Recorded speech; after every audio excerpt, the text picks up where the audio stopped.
ሰላም ጤና ይስጥልን ውድ የጎህ ቴሌቪዥን ተመልካቾቻችን እንደምናላችሁ ከሀገር ውስጥና ከባህር ማዶ የመራረጥናቸውን ዜናዎቻችንን ይዘንላችሁ ቀርበናል። ዜናውን ወደ እናንተ እያደረስኩ ነው አክሊል ሂሩት አብራችሁ ቆይታ አደርጋለሁ። አብራችሁን ቆዩ።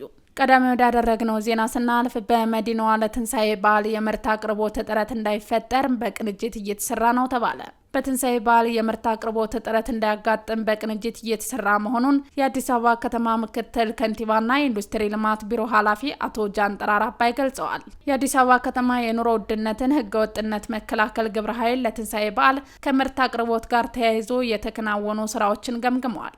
አቶ ጃንጥራር አባይ በዚህ ወቅት እንዳሉት ለትንሳኤ በዓል የተረጋጋና ፍትሃዊ የሆነ የግብይት ስርዓት እንዲኖር አስፈላጊውን ዝግጅት እየተደረገ ነውም ብለዋል። ለበዓሉ የአትክልትና ፍራፍሬ ምርቶች፣ የኢንዱስትሪ ምርት ውጤቶች፣ የግብርና ውጤቶችና የቁም እንስሳት አቅርቦት በበቂ ሁኔታ መዘጋጀቱን አስረድተዋል። ምርቶቹ በተገቢው ሁኔታ እንዲሰራጩ ከቅድመ ዝግጅት ጀምሮ ከማዕከል እስከ ወረዳ አስፈላጊውን ድጋፍና ቁጥጥር እየተደረገ መሆኑን ተናግረዋል። የምርት አቅርቦቱን፣ የግብይት ዋጋውን እንዲሁም የመሸጫ ቦታዎችን የማስፋት ስራ እየተከናወነ እንደሚገኝም አስገንዝበዋል። በእንቁላል ላይ የሚታየውን የዋጋ ጭማሪ ግብረ ኃይሉ ክፍተቱን ፈጥኖ በመገምገም ችግሩን እንዲፈታ አሳስበዋል። የበዓሉ ገበያ የተረጋጋና ፍትሃዊ በሆነ መልኩ እንዲሳለጥም ሁሉም በባለቤትነት ድርሻ እንዲወጣ መጠየቃቸውን የከተማዋ ኮሚኒኬሽን መረጃ ያመላክታል። በኢትዮጵያ ታሪክ ለመጀመሪያ የሆነ የቡና ኤክስፖርት ሪከርድ በ9 ወራት ውስጥ መገኘት መቻሉን የኢትዮጵያ ቡናና ሻይ ባለስልጣን አስታውቋል። በ2017 በጀት ዓመት 9 ወራት ውስጥ ወደ 300 ሺህ ቶን የሚጠጋ ቡናን ወደ ውጭ በመላክ ከ1.5 ቢሊዮን ዶላር በላይ ገቢ መገኘቱን የባለስልጣን መስሪያ ቤቱ ዋና ዳይሬክተር ዶክተር አዱኛ ደበላ ገልጸዋል። ይህም ከባለፈው ዓመት ተመሳሳይ ወቅት ጋር ሲነጻጸር በመጠን ከ125 ሺህ ቶን ቡና በላይና በገቢ ደረጃም ከ672 ሚሊዮን የአሜሪካ ዶላር ጭማሪ ያስመዘገበ ሲሆን ዘንድሮ የተገኘው ገቢ በ2016 በጀት ዓመት ኢትዮጵያ በአንድ ዓመት ሪከርድ አድርጋ አስመዝግባ የነበረውን የ1.4 ቢሊዮን ዶላር በእጅጉ የበለጠ ነውም ብለዋል። እነዚህ በ9 ወራት ወደ ተለያዩ ሀገራት ኤክስፖርት የተደረጉ ቡናዎች በየመዳረሻ ሀገራት ሲታዩም ሳውዲ አረቢያ የመጀመሪያ ስትሆን ጀርመንና አሜሪካ ኢትዮጵያ ቡና ከምትልክባቸው 10 ዋና ዋና መዳረሻ ሀገራት መካከል ቀዳሚውን ቦታ ይይዛሉም ተብሏል። ኤክስፖርት የተደረጉ ከኢትዮጵያ ቡና አይነቶች ውስጥም የነቀምቴ፣ ሲዳማና የጅማ ቡና ቀዳሚ መሆናቸውም ተናግረዋል።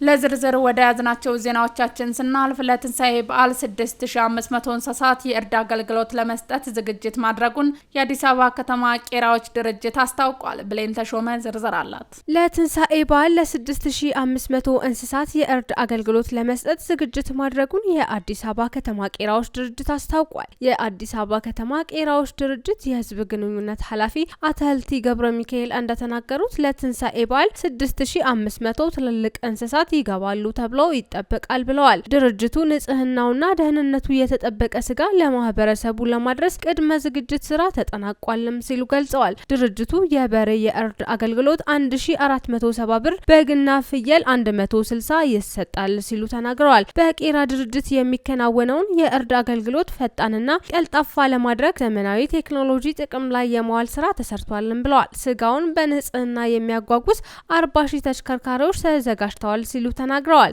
የእርድ ቦታዎችን የማዘጋጀት ንጽህናቸውን የጠበቁ መሆናቸውንና የአራጆችን ጤና በምርመራ የማረጋገጥ ተግባር ተከናውኗል ሲሉ አብራርተዋል። የአዲስ አበባ ከተማ ግብርናና ልማት ምክትል ኮሚሽነር ዶክተር ጸጋ ለማ በበኩላቸው በዓሉ ጤንነቱና ደህንነቱ የተጠበቀ ስጋ ለማህበረሰቡ ተደራሽ እንዲሆን በርካታ ስራ እየተሰራ ነው ብለዋል። በዓሉን አስመልክቶ የሚደረጉ እርዶች የአካባቢን ብክለት እንዳያስከትሉ ቁጥጥርና ክትትል የማድረግ ስራም ይሰራል ሲሉ አክለዋል። የቤት ለቤት እርድ የአካባቢ ብክለትን እንዳያስከትል፣ የጤና ጉዳት እንዳያመጣ ማህበረሰቡን ግንዛቤ የማስጨበጥ ስራ ተሰርቷልም ሲሉ ተናግረዋል። ፖፕላር ኤሌክትሮኒክስ ኃላፊነቱ የተወሰነ የግል ድርጅት አርቲስት ሰላም ተስፋዬን የብራንድ አምባሳደር አድርጎ ሾሟል። ድርጅቱ የተለያዩ የኤሌክትሮኒክስ ምርቶችን ከአሜሪካ ከአውሮፓ በማስመጣትም ይታወቃል። ስማቸው ታፈረ ዝርዝር አለው። ፖፕላር ኤሌክትሮኒክስ ኃላፊነቱ የተወሰነ የግል ድርጅት አርቲስት ሰላም ተስፋዬን የብራንድ አምባሳደር አድርጎ መሾሙን አስታውቋል። ፖፕላር ኤሌክትሮኒክስ ትሬዲንግ የተለያዩ ኤሌክትሮኒክስ እቃዎችን ለመኖሪያ ቤቶች፣ ለድርጅቶች የሚሆኑ ምርቶችን ከአውሮፓ፣ ከአሜሪካ፣ ከቻይናና ከተለያዩ ዓለም ሀገራት ወደ ሀገር ውስጥ በማስገባት የልብስ ማጠቢያ ማሽን፣ ቴሌቪዥን፣ ፍሪጅ፣ የውሃ ማጣሪያ፣ ዲሽና የዲሽ አክሰሰሪዎችን ሌሎችን ምርቶች በማስገባት ለህብረተሰቡ በተመጣጣኝ ዋጋ በማከፋፈልና በማቅረብ ይታወቃል። ድርጅቱ በቅርቡ ያስመጣቸውን ዘመናዊ የሆኑ የኤሌክትሮኒክስ ምርት ወደ ህብረተሰቡ ለማድረስ ምርቶችና የድርጅቱን አጠቃላይ የስራ እንቅስቃሴ ይበልጥ ለማስተዋወቅ በፊልሞቿና በማስታወቂያ ስራዎች የምትታወቀውን የፊልም ባለሙያዋን አርቲስት ሰላም ተስፋዬን የድርጅቱና የምርቶቹ የብራንድ አምባሳደር አድርጎም ሹሟል። ፖፑላር ኤሌክትሮኒክስ ኃላፊነቱ የተወሰነ የግል ድርጅት የዘንድሮን የትንሳኤ በዓልን አስመልክቶ ለደንበኞች ልዩ ቅናሽ እንደሚያደርግም አያይዞ ገልጿል።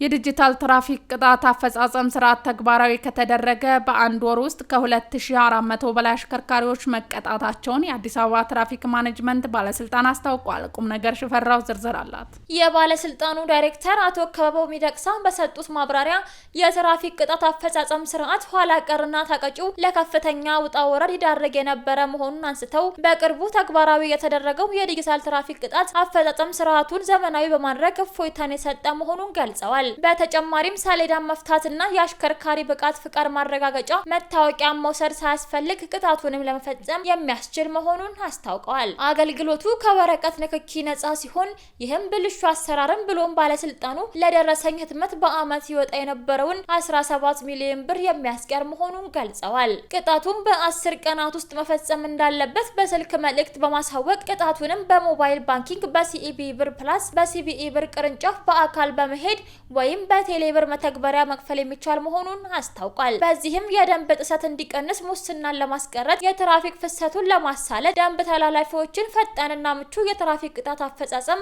አገልግሎት ለመስጠት ያስችላል ብለዋል። የዲጂታል ትራፊክ ቅጣት አፈጻጸም ስርዓት ተግባራዊ ከተደረገ ጀምሮ 772740 ተሽከርካሪዎችና ከ1.1 ሚሊዮን በላይ አሽከርካሪዎች የተመዘገቡ ሲሆን 2461 አሽከርካሪዎች ተቀጥተዋል። በተጨማሪም ባለፉት 9 ወራት ከትራፊክ ቅጣት 600 ሚሊዮን ብር ገቢ መገኘቱን ተናግረዋል።